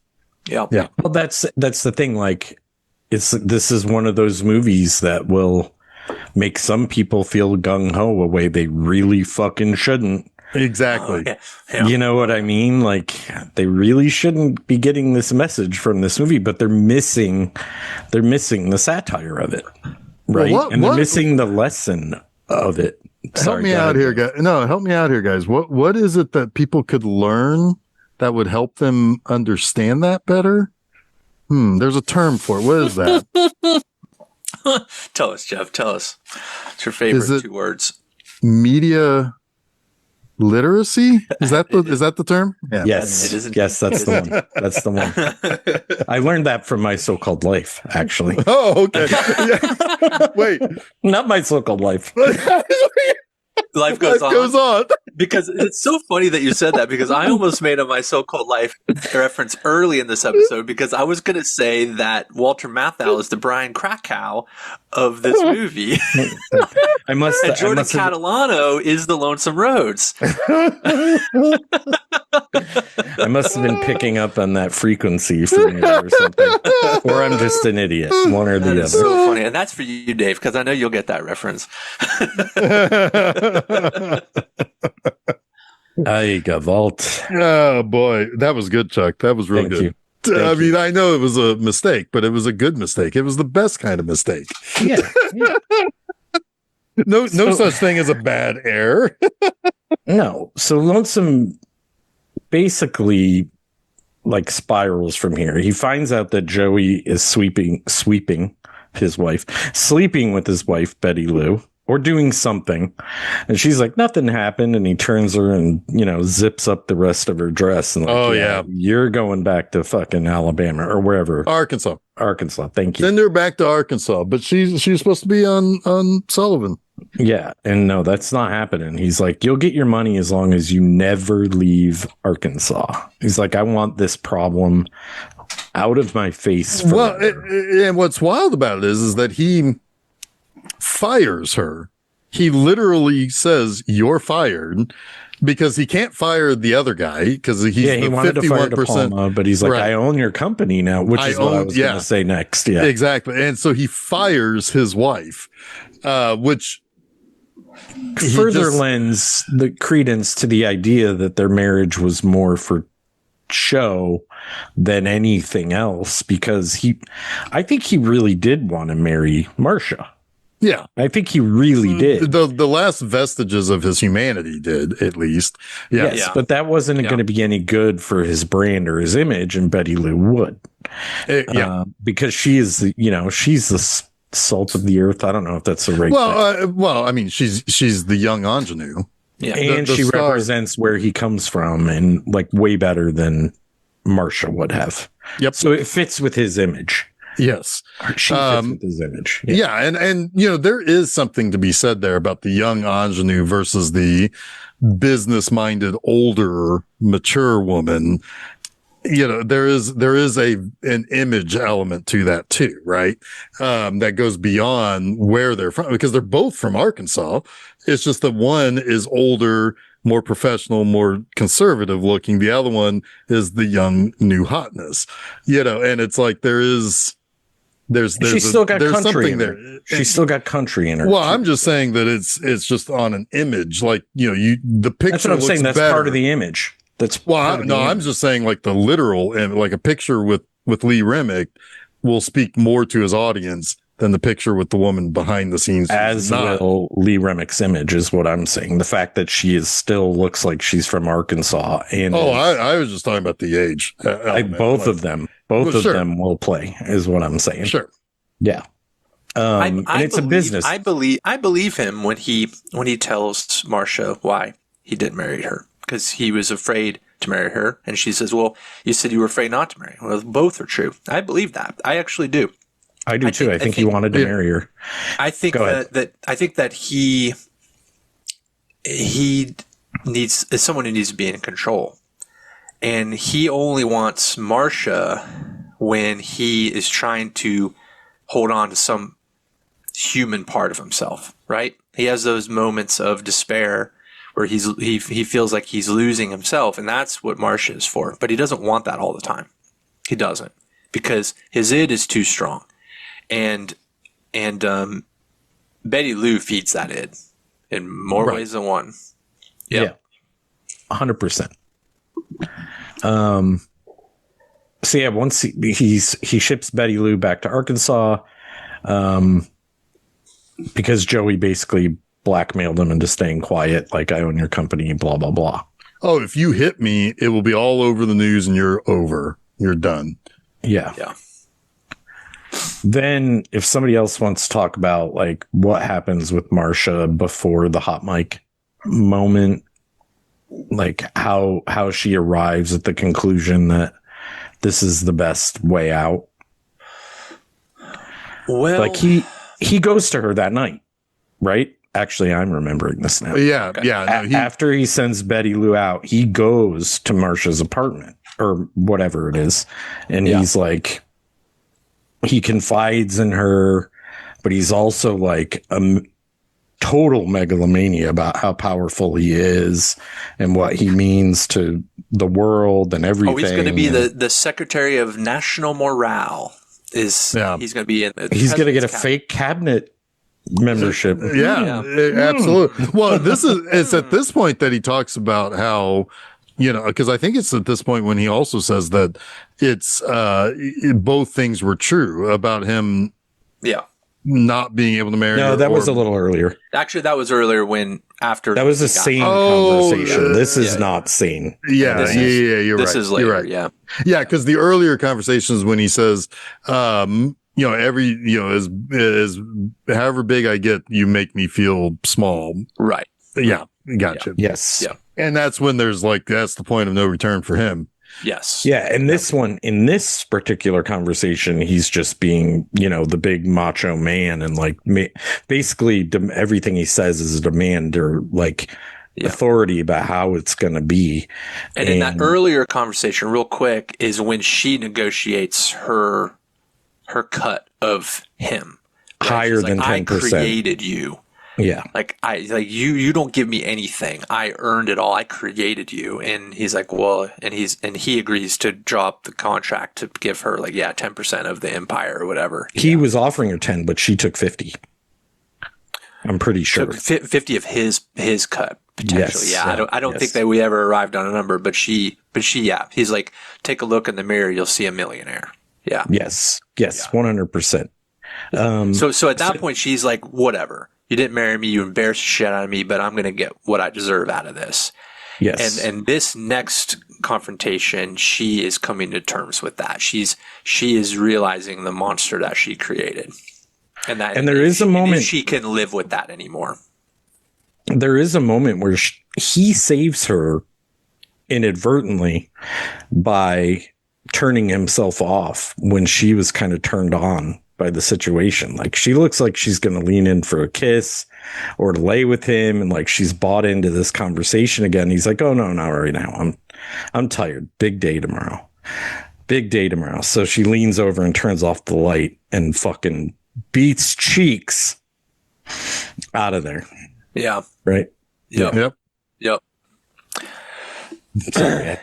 Hey, pound some sand, you know? Yeah. She beat cheeks out of there. And then she basically disappears for the next day while Lonesome Rhodes has the big show with Worthington. Yeah.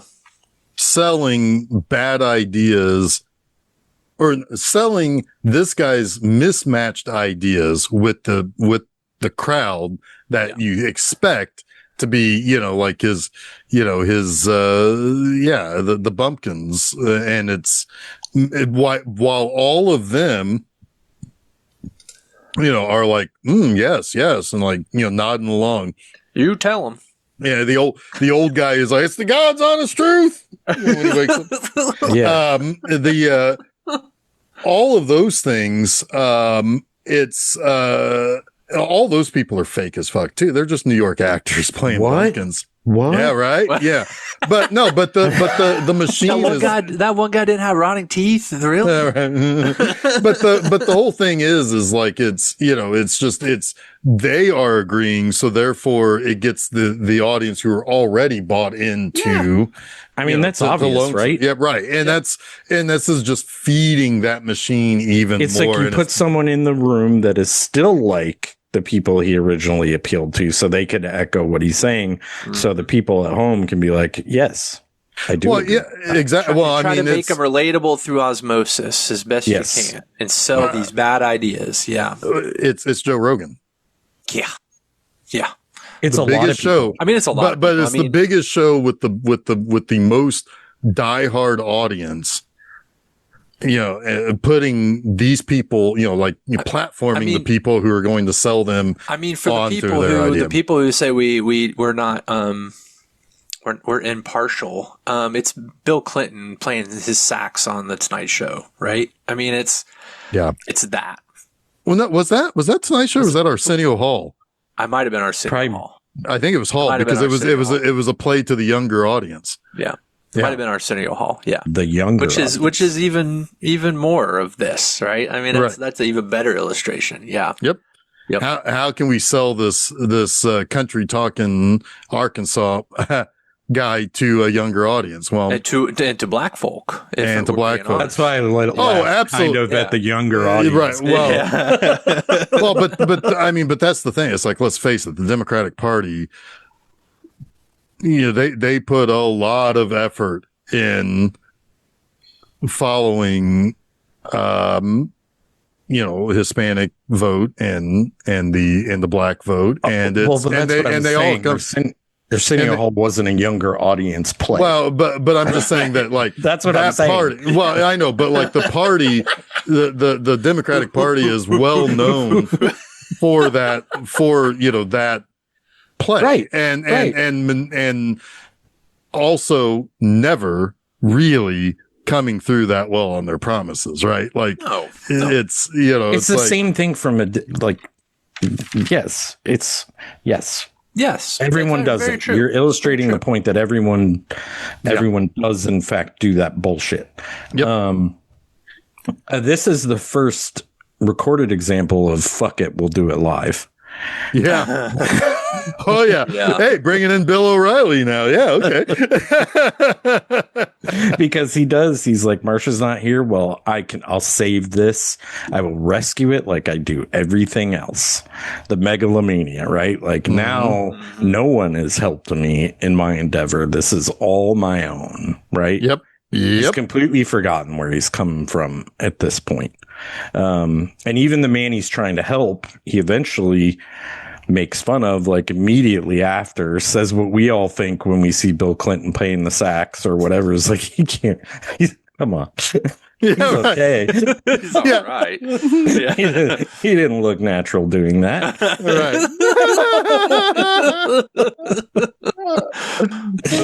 So, I mean, he calls that out, and Marcia at some point shows back up. And she had talked to Walter Matthau again. Yeah. And he told her about the book, which we've already talked about that stuff. Yeah. Walter Matthau was going to expose him. So she comes back, and while she's listening to him post show or during the show, she's just like, you could see her calculating something from up in that booth the whole time. And as soon as the soundboard operator, I think he's a soundboard operator, steps away after closing the show and the credits are rolling, and it's that same shit they do on every show. You can see people just talking, but you can't hear them, you know. Right. Most of the time it's just probably, most of the time it's just like, it's probably contrived shit, or they're saying something that we shouldn't be hearing. But she decides to do the opposite, which I find kind of genius, of what she did at the beginning of this movie, which was to record him. Well, I guess it's not the opposite entirely, but she made him by recording his natural moments. Now she unmakes him by doing the exact same thing. Yes. Revealing his true self, his authentic self. Yep. Yes. And somehow the people in the 50s like hear that shit and they're like, well, I don't like him anymore. He's a monster. They don't make excuses for him. They don't say I'm it's okay. I'm going to call the radio station. I'm going to call that TV station right now and give them a piece of my mind. When the guy from the bar was in the booth with everyone, like he's in the telephone booth with everyone around him, I'm like, there's no fucking way that guy would have called. But it's still great. Yeah. Well, it's that catharsis, right? It's like, I wish we could have that moment right now in our country. It's like, I feel like so many of us are begging for it. So in the context of a movie, it feels good. It's like, the con man gets what's coming to him, right? And it used to be that hot mic moments would undo people. Yeah. It used to be that way. Used to be. Yeah. And sometimes it still does, depending on who's. Yeah, it depends on the hierarchy of power. If you're in the mid to low range, you're fucked. Yeah. If you're a Cincinnati Reds announcer, you're gonna get fired. You're fucking toast. Yeah. Yeah. If you're some random there's a deep drive to left field. Sorry. If you're just some random Twitter user and you joke about hoping you don't get AIDS in Africa, you're fucked. I don't know if you guys remember that story from like 10 years ago or whatever. I vaguely remember that. Yeah, but that was, it's just one of those things where it's like, for a little while, you are the worst person on the planet. But much like what Walter Matthau says, that they come back, maybe not at the level that they were, and maybe they've learned a few things, but nowadays it's just like, but I like that time that he said that, or you don't understand what he was actually saying, or what he was doing. Fucking big one. It's taken out of context. Yes, it's a big one. Which is a problem in today's society too, where things are soundbite hot. It's just locker room talk, guys. It's just locker room talk. It's just locker room talk. Oh, like you've never said something like that? Yeah, but I'm not the fucking president. Right. You would never elect my ass president. Right.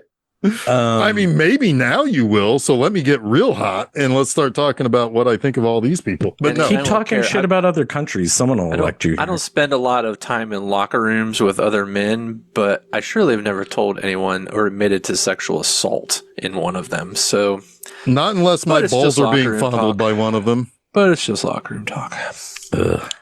Just boys being boys at 71 years old. Yeah, that Brett Kavanaugh. This is boys being boys. Yeah, God, his nickname for his friends though are fucking gold though. It just makes that so much funnier though. The nicknames for all of his buddies. I don't even know what they are. They're insane. It's like the most realistic thing of all of that. And it's like butt chugging. But again, anyway, you look at, I guess I think Leonardo DiCaprio is considered a liberal, right? Tobey Maguire is considered a liberal. I mean, they were the pussy posse. Or Pussy Posse or whatever patrol. Pussy Patrol. That's the WFYI the public television children's version right after Paw Patrol. They're all pieces of shit for the most part.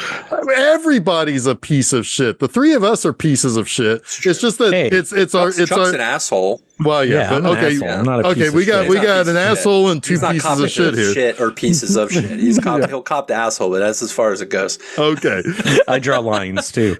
But also, there's yeah, right. Anyway, so dude. Walter Matthau is like whatever his name is in this movie is he tells Marsha like unless you go to him right now and tell him that you were responsible for this, he's going to take it out on everybody else. Yeah. Or he'll keep calling you. He'll come back to you. Like his biggest concern at first is he will take it out on people who don't deserve to have it taken out on them. If you tell him, it will be over. There's also something self-satisfying in this moment for him too. Oh, sure. That again, nobody's an angel in this. Right. Really. Nobody's an angel in this. Yep. But he is right in that she should go tell him that she was responsible to get kind of a clean break if possible. Part of me thinks that Lonesome will never go away. Like this doesn't really solve everything, but she does go and tell him. I don't figure him for a suicidal. Yeah. I don't figure him for a suicidal. Well, they go in there and he's like ranting and raving like a fucking lunatic, drunk.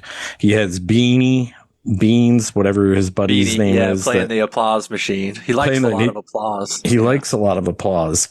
And then he gives that little speech that we've referenced a few times about, sure, you'll get another TV show, but you'll never be as big. And somebody else will come along and replace you, which is kind of true to what always happens. Yep. And he does that whole little speech. And as he walks away, he stops and he turns around and he goes, Beanie. He turns on the applause for him and he raises his hands and walks out. And then you just hear basically him screaming, that being Lonesome Road, screaming Marsha's name and telling her to come back as the credits roll. Yeah. Pretty good ending there. Funny story about that scene. Elia Kazan, he said that Andy Griffith was incredible to work with. Like he would, and Andy Griffith loved working with Elia. He would come, he had the whole script memorized before shooting began. He felt like he had a good handle on most of it, but Elia would give him like 12 different ways to play something. And he'd say, go do your homework and come back. And so he'd come back and he'd do it all the 12 different ways that he wanted him to do it. But the only time he struggled to get Andy where he needed him to be was in that final scene. He was like, I needed him violent. And that's just not in Andy's character. So he got him drunk.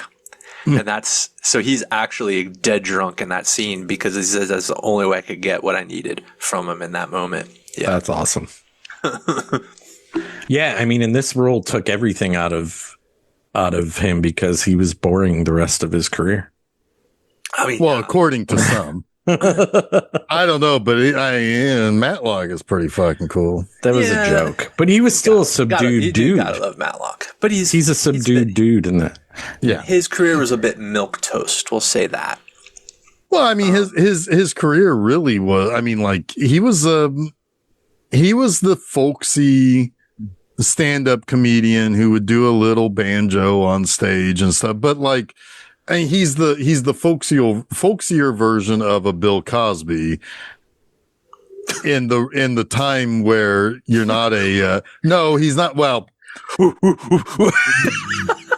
what I'm saying is he wasn't a cusser like, like Lenny Bruce or George Carlin. I'm not saying he's fucking raping people, but no, I'm just saying that, yeah, I mean, Whoa.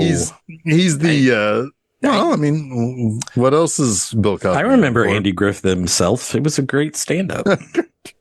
At that time he's talking about going to the dentist. That is great. Giving us chocolate cake. But no, but like, yeah, I mean, to be fair, though, I haven't seen a lot of Andy Griffith's work outside of. There's a Most Dangerous Game movie with him and William Shatner. Wait, which one is that? I think I have seen the one about the Wildcats. Pray for the Wildcats. Pray for the Wildcats. Yeah, that's actually a pretty cool movie. Yeah. He's kind of scary. He's kind of scary in that movie. Yeah. I forgot. Is it Robert Reed was the other guy in it? William Shatner, Robert Reed. They're the executives with a couple of other younger guys. And Marjo Gortner. Yes, yeah. he's the young hotshot up and comer. Mm-hmm. Yeah. Yeah, hell yeah! I've got the Kino release of that. It is very much Most Dangerous Game. Yeah. Yep. I just want to be clear that I was making a joke that he was boring the rest of his career. Okay. Just in case anyone listening is worried. I wasn't, but I always like the Andy Griffith Show, but I mean, again, a big part of that is the other characters around it. He's there to issue he's the good guy. He's the straight man anchor of the show. Yeah. Yeah. And Floyd the barber he's the sane one. And what makes it funny is how exasperated he is around all this cast of characters. Yeah. Exactly. Yeah. But I will say I have seen some really, really fun Matlock episodes. So Matlock is good. A treasure. Yeah. That's good. That's good. You gotta love an old Southern guy in a seersucker suit, dishing out some justice. Yeah. Mm-hmm. But no, this is this is a movie that had absolutely 0 Oscar nominations, and there's really 2 reasons why.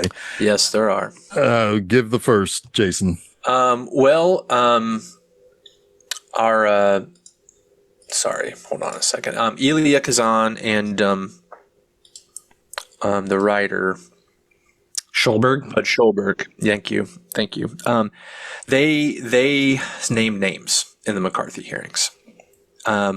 And to the point to where in 1999 in the Oscars, a lot of Hollywood was divided over Elia Kazan's Lifetime Achievement Award. A lot of people didn't applaud at all. And Nicholson, Nolte, a few other guys. Yeah. Ed Harris. Yeah. Amy Madigan. But other people did, like Warren Beatty, who credits Elia for giving him his start in Hollywood, right? And it's a bit of a complicated thing.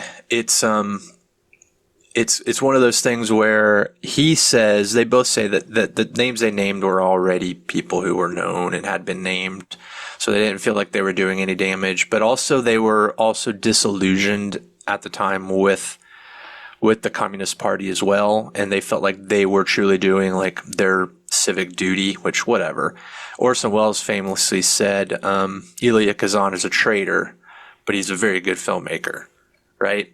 So there was a lot of, even the people who came out of that whole thing unscathed, there are a lot of people still in the Academy that came out of that unscathed who were not going to vote for anything related to those two as far as an Oscar nomination goes for. And then Jeff, I think you should tell the others, because it's also very apt. Because Elia Kazan essentially made enemies on both sides with this movie. Yeah, because on the other side of this fence, speaking of Orson Welles, it's kind of the reason why Orson Welles did not win for Citizen Kane, which was he is punching too far up. And when you get too far up, the powers that be and the friends of the powers that be will squish you. And now at least Citizen Kane got nominated and all that, but it famously lost. I mean, it's outside of script. It got nothing. And so And I think the only reason why it probably, I think it won the Oscar for script, Citizen Kane, because it was Mank, Mank. Yeah. So it was Mank, he was too good to deny, but the rest of it was, fuck off. You don't get to make fun of Hearst, and you don't get to make fun of these types of people. And you've got a movie that is satirizing entertainment. And popularity and celebrity. And celebrity and all those things. Yeah. And all the people behind a lot of the things who that pay these people's paychecks. Yeah. Yep. So that rankles some feathers. Yeah. Yeah. There's how did one battle after another win then?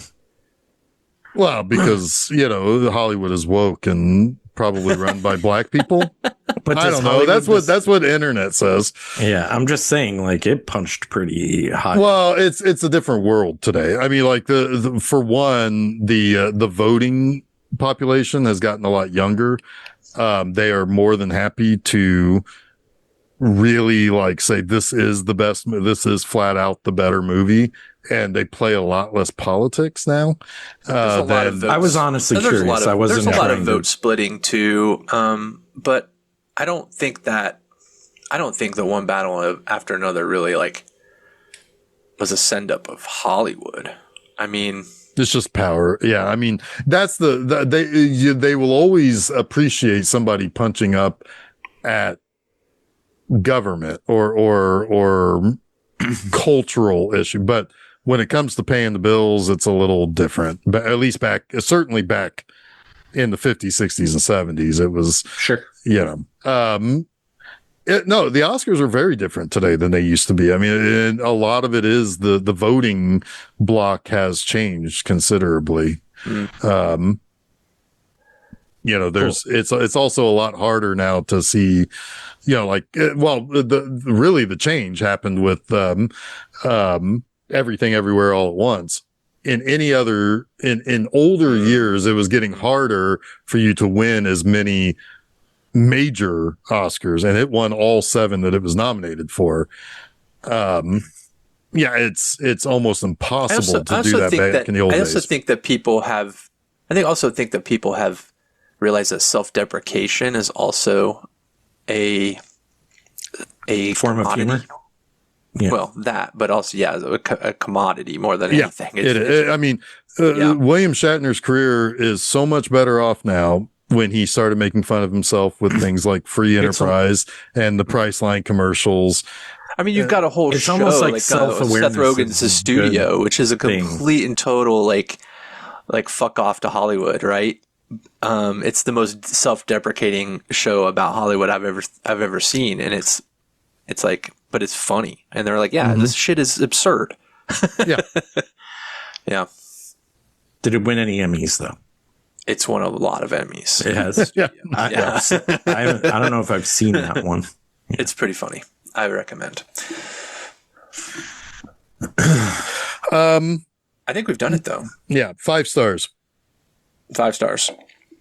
Jeff Bob says, check it out. Oh, and absolutely. I mean, the early stage of the first act of this movie, it's there's no way John Bloom didn't say, I want to be a little bit like that in my Joe Bob character. For sure. The folksy, telling it like it is, rankle feathers, but also in the very next sentence gets you the kind of nod along, It's the kind of movie I would like Joe Bob to host. Right. I mean, I hope that in his final stage of whatever show he creates, his final form, he starts to branch out into some of these other types of movies that maybe were influential to him or important to him, the beyond just genre, right? A less drive-in oriented show, and he could very well do that with his next iteration. 100%. Right? Yeah, I don't see why not.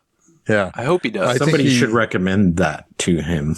I'll get him on the phone a little bit later. I think seeing Joe Bob a little in this, and maybe he modeled himself after this, but I'm sure some of the people that this character was modeled after were his heroes too.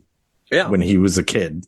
Very possible. Absolutely. The people that are being emulated here. So it would be natural to see that anyway. Yeah. Not that you're wrong that he could have seen this. No, absolutely. And, And I mean, I was absolutely getting Ernest as the advertising character. Like whenever he was, like he would break from the script, it seemed like, and talk straight to the camera. My favorite scene in this whole movie is when he's talking to the poor old black lady who works at the studio. And he raises all the money for raising all the money for her. And that is, it shows you that he did have some really good elements to it. Like, even though it was all a prop, it helped somebody, Yeah. Well, it complicates that character a little bit. It is endearing with the way he's the first time on the big TV show, and he doesn't know where to look, and he's making a bit out of that, and he's telling the cameraman what to do, and he's pulling the monitors out, right? And yeah. It's like he's demystifying. He's pulling the curtain back. Exactly. He's showing you the wizard, right? And and that's an incredible thing for people to, especially in 1957, to see, right? And to relate to. It's like, oh, he's definitely one of us. He might be on TV, but it could be any one of us. One of us. Yeah. Google gobble. Google gobble indeed. and I think there is an earnesty to that. I really do. Yeah. He hasn't lost his soul yet. Yeah. Right. Because even Walter Matthau is kind of in awe that he brings a quote unquote colored woman out to be on TV, which was impossible to have done anywhere south of the Mason-Dixon line in that era. Absolutely. Yeah. Absolutely. It was so impossible to put black people into things that Southern states would not even sell comic books that starred Black Panther, the Falcon, or Black Lightning. That's crazy, man. Yeah. People are still mad we put black people. I know. Yeah, right? Right? Oh my God. Heaven forbid a black woman could be the most beautiful woman in the world. Hey, spoiler alert, she's pretty. Anyway. I think we did it. We did it. Well, let's do something completely different from Facing the Crowd next week. Oh, we're doing Monty Python next week? Yes. Bonnie Python? Monty. I thought you said Bonnie Python. I was like, what's Bonnie Python?